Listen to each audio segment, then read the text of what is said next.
عرض درود به شما بینندگان عزیز. با یه زنگ سلامت دیگه در خدمتتون هستم. امیدوارم که با هم دیگه بتونیم این روزهای سخت و پشت سر بگذاریم. از اونجا که در این روزها با سال نو میلادی همراه هستیم، بنده به همه هموطنان مسیحی این سال را تبریک میگم. ولی خب جشن و پیروزی و تبریک ما موقعی خواهد بود که کشورمون آزاد شده باشه و غم و اندوهی نداشته باشیم.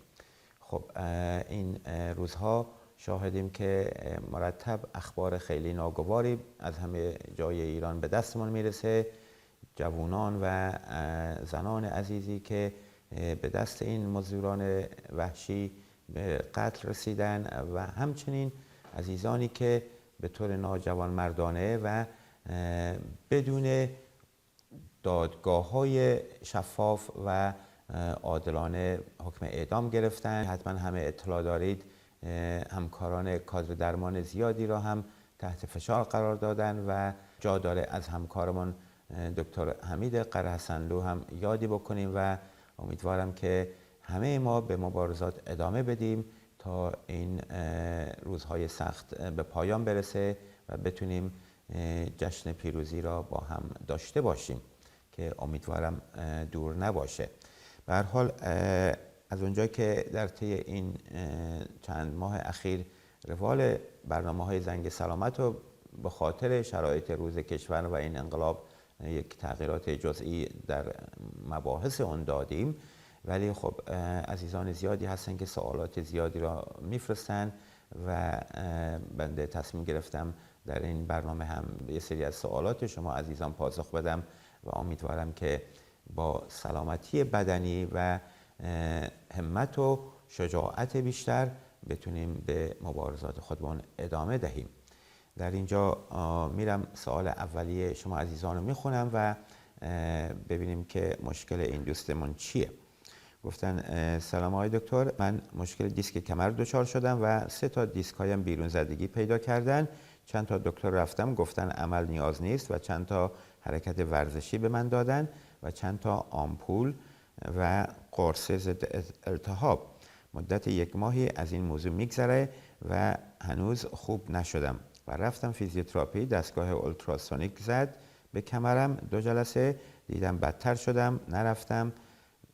میشه لطفاً بگید باید چیکار کنم؟ من سنم 40 سال است. خب ببینید دوست عزیز، اولا که در برنامه‌های قبلی بارها گفتم ما چندین برنامه برای کمردرد داشتیم و مخصوصاً یک برنامه برای دیسک کمر و همچنین یک برنامه به اسم متد مکنزی که امیدوارم حتما این 2 تا برنامه را ببینید و تمرینات اونو همچنین با همون تمرینایی که اون همکاران داخل بهتون دادن حتما انجام بدین. ولی نکته‌ای که حائز اهمیته، بارها گفتم تا اسم دیسک کمر رو شنیدین نباید به فکر جراحی باشید. معمولا در 80% مواقع دیسک کمر یا گردن رو جراحی نمی‌کنن، چرا که با متدهای درمانی من جمله فیزیوتراپی خوب میشه. ولی فیزیوتراپی هم معمولا این مدالاتی ها برای دیسک کمر کارای چندانی ندارن. شما بهترین روش های درمان دیسک کمر یکی تکنیک های دستی یا اون منوال تراپی هست. منتها منوال تراپی هم نه اون کرک کردن ها و در واقع قولان شکستن ها، بلکه یک سری تکنیک های خاص ریلیزینگ و موبیلایزینگ و موومنت های خیلی خوبی هست که همکاران فیزیوتراپیستی که بلدن باستی انجام بدن. و اگر هم دسترسی نداشتین، بهترین توصیه اینه که شما اون برنامه دیسک کمر رو ببینید، اینجا لینکشو گذاشتیم، و همچنین برنامه متد مکنزی. و در کنار اون ضمن اینکه این تمرین‌ها رو با مدت چند هفته انجام میدین، بایستی از یه سری فعالیت‌ها و یا ورزش‌های خیلی سنگین جلوگیری بکنید و در کنار اون یک سری فعالیت‌ها و ورزش‌های دیگر رو انجام بدین. پس نه استراحت مطلق خوبه برای دیسک کمر و نه انجام ورزش‌ها و فعالیت‌های خیلی سنگین. برفرض اگه کار یکی این طوریه که بایستی مرتب وزن‌های سنگین بلند کنه، جابجا بکنه، بایستی اونو یه مقدار کمتر بکنه. یا اگه کسی رانندگی میکنه در تمام روز، بایستی یک استراحت‌های چند دقیقه‌ای حتی لازم شده داشته باشه و یا اگه به هر فرض صندلی ماشینتون خوب نیست، یک بالشت کوچکی زیر کمرتون، پشت کمرتون بذارید و در کنار این اون برنامه‌های مربوط به دیسک که ببینید اطلاعات کامل بهتون داده میشه، چرا که مدیریت دیسک کمر فقط با 2 تا تمرین نیست. بایستی شما مخصوصا برای کمردردها 10 فاکتور رو در نظر بگیرید که بتونید کمرتون رو خوب بکنید.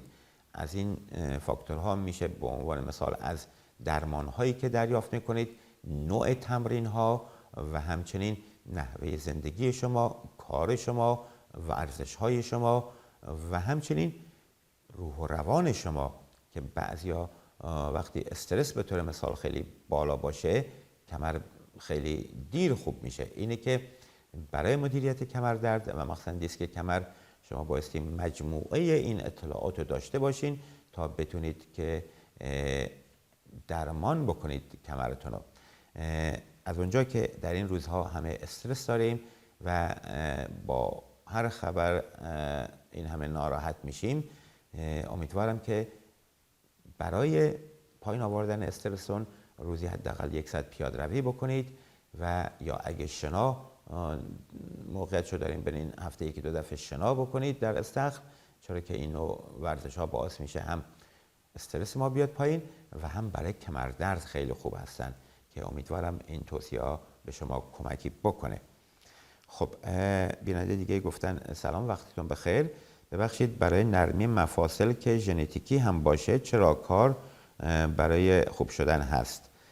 خانم هستم، مجرد، سنم 26 سال.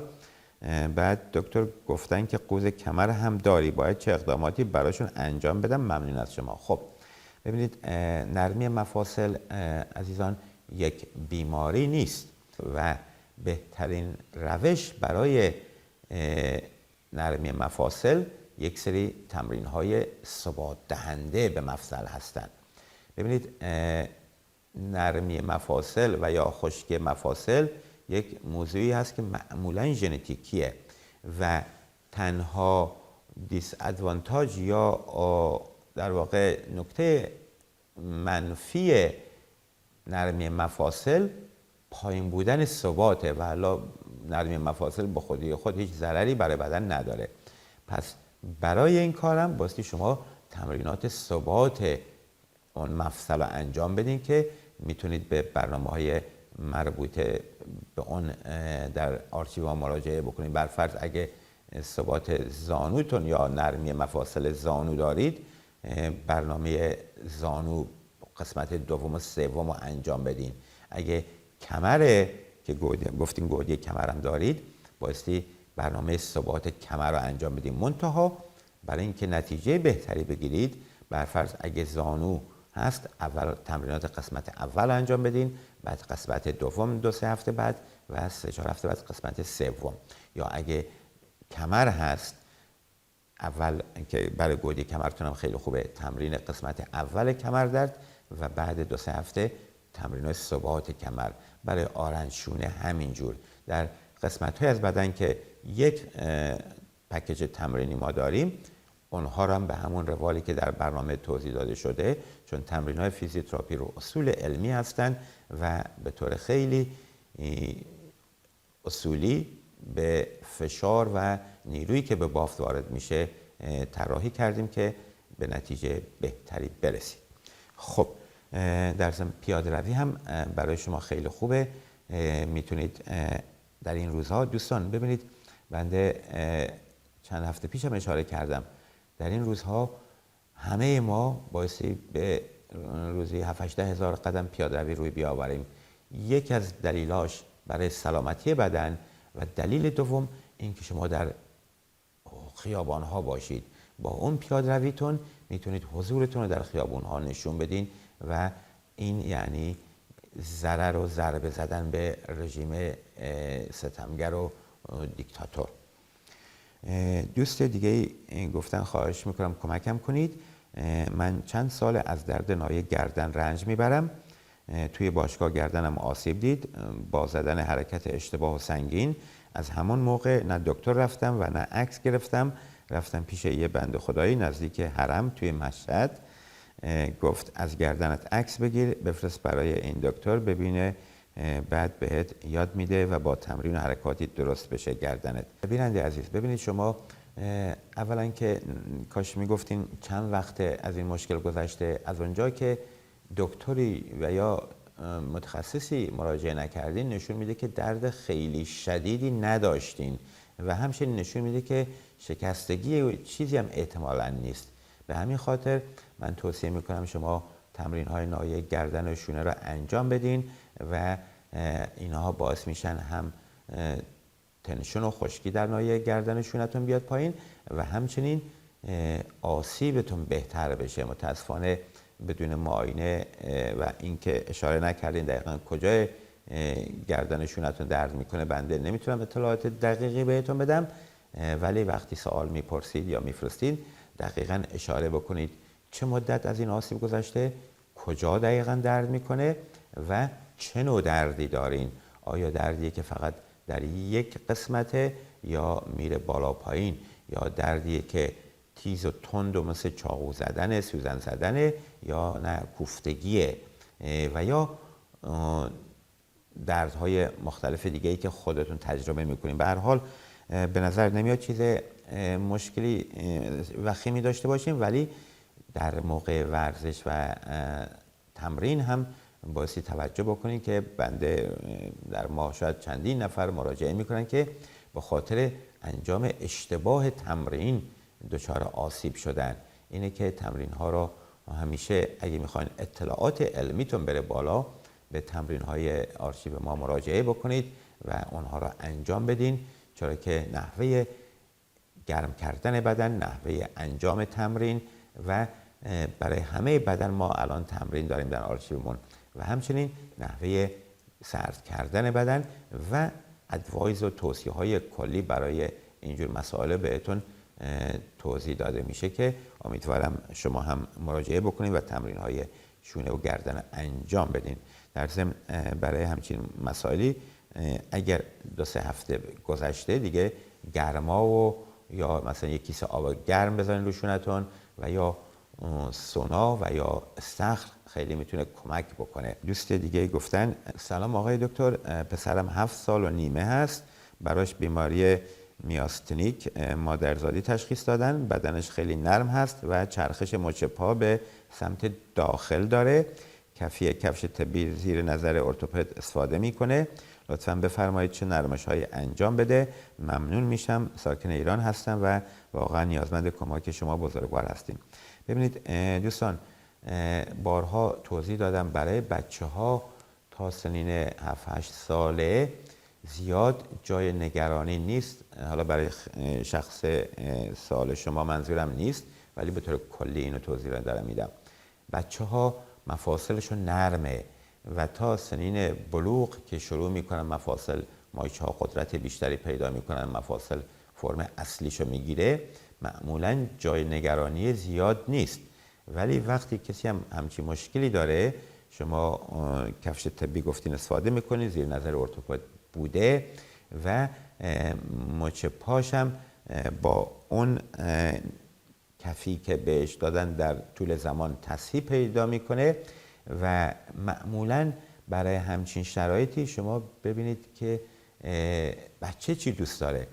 ما نمیتونیم پکیج ورزش های خاصی برای این بچه ها بدیم، بگیم برفرض وزنه بزنید، چون وزنه زدن و تمرین های مقاومتی برای نرمی مفاصل خوبن، ولی برای بچه ها نمیتونیم توصیه رو بکنیم. بچه باید دوست داره فوتبال بازی میکنه، دوست داره با بچه های محل بازی میکنه، ولی بایستی ببریم پیش یک همکار فیزیوتراپیست که بنده همین چند ماه پیش یک بچه 6-7 ساله داشتم که به خاطر یک سری جراحی در ناحیه گردن مشکل بالانس و راه رفتن اینا پیدا کرده. وقتی آوردن با مادرش اومده بود، دیدم تاندون آکشیل، ساق پا و مایچه های پشت پا و باسن و غیره به شدت کوتاه بودن و وقتی به مادرش گفتم ما اینا رو به طول کامل برمیگردیم و راه رفتنش بهتر میشه، یکم براش تعجب آور بود. باور کنید این بچه وقتی راه میرفت کج و کله راه میرفت، ولی بعد 6-7 جلسه میدوید، روی یک پا وای میستاد 1 دقیقه 10 ها تمرین مختلف بهش دادیم انجام داد و همچنین با یک سری تکنیک‌های دستی طول این تاندون‌های کوتاه رو ما میتونیم زیاد بکنیم. اینه که من توصیه میکنم یک پسرتون رو پیش یک همکار فیزیوتراپیست ببرین، یک معاینه کلی بکنه و به شما بگه که کدوم بافتا کوتاه هم کدوم باعث تقویت بشن و اونجا یه 4 تا تمرین هم بهتون بده. ولی شما بایستی مطمئن باشین که تاندون پاشنه کوتاه نباشه و همچنین مایچه های پشت پا کوتاه نباشن. این دوتا رو که رعایت بکنید و همچنین یک سری تمرین های بالانس، به عنوان مثال روی یک پا 1 دقیقه دستاشو بیاره بالا وایسته و یا روی یک خط صاف را بره، پاهاشو بیاره جلوی هم بذاره، اینا خیلی میتونه برای پسر شما مؤثر باشه. خب دوست دیگه گفتن من قبلا در مورد وضعیت زانوهام در چالش 10,000 قدم به شما توضیح دادم. آرتروز درجه 2 دارم و حدود 10 ماه است با یک خانم دکترای ورزش حرکات اصلاحی انجام میدم که خیلی کمک زیادی به من کردن. سوالم این است آیا تزریق دارویی مثل هیالگان در این وضعیت کمکی در جهت بدتر نشدن وضعیت آرتروزم و کمتر ساییده شدن مفاصل زانویم میکند یا خیر؟ یک پزشک فلوشیپ در راهنمایی کرد که 2 بار تزریق به فاصله 2 هفته تا حدودی به بهتر شدن وضعیت زانوم کمک میکنه. البته تصمیم با خودم است، خواستم از شما راهنمایی بخواهم. ببینید دوستان، بنده فکر کنم در این مورد یک برنامه هم داشتیم. برای آرتروز هیچ دارویی تا حالا ساخته نشده. کلاً بهترین روش مدیریت آرتروز بدون تردید ورزش و تمرینه. منتها بایستی بر مبنای مشکل هر کسی یک تمرینی طراحی بشه. اینه که در ایدئال ترین شرایط توصیه میکنم پیش یک همکار برید فقط برای یک پکیج تمرینی. اگه هم نتونستین و نرفتین، برین تمرین مرحله 1 زانو، بعد 2 هفته بعد مرحله 2 و برین تا مرحله 3 و در کنار این پیاده روی رو داشته باشین. روزی حداقل 5,000 قدم پیاده روی بکنید و در طی 3-4 هفته به 7,000-8,000 قدم برسونید. هم با این کارتون دوباره کمک میکنید به زانوتون، هم من همونجوری که اشاره کردین در زمان چالنج 10,000 قدم ما صدها هموطن پیام دادن، از بهبودی زانو درد خبر دادن، از بهبودی کمر درد خبر دادن. پیاده روی دوستان بهترین روش درمان برای 10 ها بیماری است، من جمله بیماری های داخلی مثل فشار خون و بیماری قلبی و قند و غیره. پس اینه که شما تمرین های 3 مرحله زانو را رو اصولی که در اون برنامه توضیح دادیم انجام بدین و به فکر دارو نباشید. همونجوری که گفتن تصمیم با شماست، ولی بنده با قاطعیت میگم برای آرتروز هیچ دارویی تا حالا ساخته نشده. 10 ها ساپلمنت برای بهبودی غضروف و غیره در همه جا میفروشن. هیچ کدوم از اینا اون تأثیری را که تمرین و چند تا تکنیک دستی انجام میده برای آرتروز شما نداره. اینه که با مدیریت خوب شما میتونید آرتروز رو از وخیم‌تر شدنش جلوگیری بکنید، نه با هیچ داروی خاصی، که امیدوارم این تمرین‌ها رو انجام بدید. دوست دیگه گفتن با سلام خدمت شما، من 3 ماه پیش عمل تومور توی بازوی دست چپ داشتم، تزریق سیمان به مغز استخوانم. بعد بهبود بخیه‌ها محدودیت حرکتی دارم. میخواستم بدونم آیا فیزیوتراپی برای من که تومور دارم مضر است یا ممنون یا نه ممنون. ببینید دوست عزیز، اولا فیزیوتراپی برای 99.9% بیماری ها مضر نیست. برای هر کسی، حتی سالم ترین فردم، فیزیوتراپی میتونه 10 ها نقطه ضعف بدن رو پیدا بکنیم و بهش دستورات و توصیه‌های لازم رو تجویز بکنیم. ولی برای شما که همچین جراحی داشتین 100% فیزیوتراپی لازمه. اگه هم نرفتین حتما برین در آرشیو ما تمرین های آرنج و همچنین گردن و شونه رو انجام بدیم. اینه که مخصوصا الان که چند هفته گذشته حتما برین تمرین پکیج آرنج و شونه و گردن رو انجام بدین که دستتون به دامنه حرکتی و قدرت کامل برسه. بیننده دیگه گفتن سلام، پیاده‌روی برای سیاتیک خوبه؟ میتونم 1 ساعت پیاده‌روی داشته باشم؟ چه غذاهایی مفید هست؟ لطفاً راهنمایی کنید. بیننده عزیز، با سپاس از سوال شما. بله، پیاده‌روی برای سیاتیک نه تنها خوبه بلکه لازم هست. همونجوری که در سوالات بینندگان قبلی هم اشاره کردم و در برنامه سیاتیک هم اینو به خوبی توضیح دادیم برای شما، باعثی شما بدون تردید برنامه سیاتیک و دیسک کمر رو ببینید، اون تمرین‌های خاص و عمومی کمردرد رو انجام بدین و در کنار اون نیم ساعت تا 1 ساعت تا 1 ساعت و نیم پیاده‌روی بکنید و بعد از پیاده‌روی هم اون تمرین‌های کشش پاها رو انجام بدین که بهترین نتیجه رو بگیرید. ببینید دوستان، مدیریت بدن علم نیاز داره و علم هم خب همه نمیتونن برن رشته‌های مربوط به بدن و پزشکی و فیزیوتراپی و غیره رو بخونن. هر کی در رشته کار میکنه، ولی با این تمرین ها و با این برنامه ها هدف ما اینه که اطلاعات و نحوه مدیریت رو به شما آموزش بدیم که شما بتونید در کنار اون توصیه هایی که همکاران پزشک و فیزیوتراپیست در داخل کشور میکنن، با این تمرین ها هم بتونید بهترین مدیریت رو داشته باشید. پس امیدوارم که شما عزیز هم پیاده‌روی بکنید و با حضورتون در خیابون ها با این پیاده‌روی ها به این رژیم ضحاکی نشون بدین که ترسی ازشون ندارید و همچنین در کنار اون پیاده‌روی 2 تا شعار بدین، 2 تا فعالیت در جهت پیروزی انقلاب داشته باشید. به هر حال امیدوارم که شما عزیزان، همه مردم ما تا سرنگونی این رژیم روزی چند هزار قدم پیاده‌روی داشته باشن. تصورشو بکنید وقتی 10 میلیون نفر روزی 1 ساعت در خیابون پیاده‌روی بکنه، این خودش میشه بهترین مبارزه. پس دوستان و هموطنان عزیز، لطفاً بریم پیاده‌روی بکنید، خیابون‌ها را تصرف بکنید.